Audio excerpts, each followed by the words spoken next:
You know, I've been working in the White House for about 15 years as a journalist now.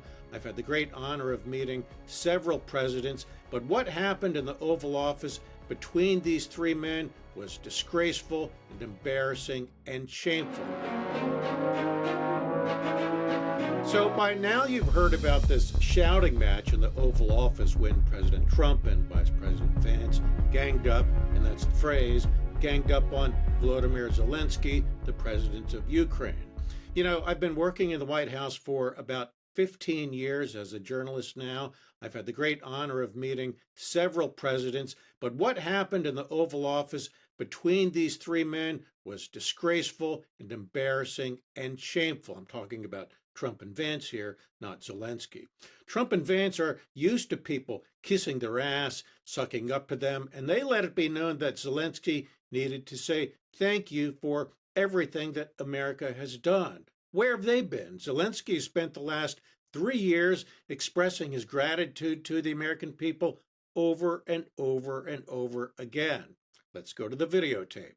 Thank you for both financial packages you have already provided us. Really, all my appreciations from my heart, from the heart of Ukrainians, all Ukrainians. So what can I say to American people in English? My English is poor. To say all my messages and all my thanks to you. And thank you very much for supporting us, our people. Thank you, United States. Thank you, America. Ukraine is grateful to the United States for its overwhelming support. How about Trump and Zelensky saying thank you to him and to the brave people of Ukraine for standing up to Russia, for fighting for democracy, for showing the rest of us what courage and resilience looks like. Of course, Trump and Vance would never do a thing like that. The other thing that's mind-blowing here, Trump pointed out early on in the chat that Zelensky hates Vladimir Putin, the murderous Russian dictator. It seemed to baffle him a little bit. Really? Putin invaded Ukraine 3 years ago. Ukrainians have endured 3 years of relentless bombings, schools, hospitals, apartment buildings deliberately bombed, children kidnapped, 3 years of war crimes and unrelenting terror. Of course Zelensky hates him, wouldn't you? The other part that was interesting, again in a bad way, was when Zelensky, in their view, had the temerity to point out that Putin has violated prior ceasefire agreements and can't be trusted. I'll repeat, Putin has violated prior ceasefire agreements and can't be trusted. All Zelensky is doing here is speaking truth to power, but truth that apparently pissed off his American hosts.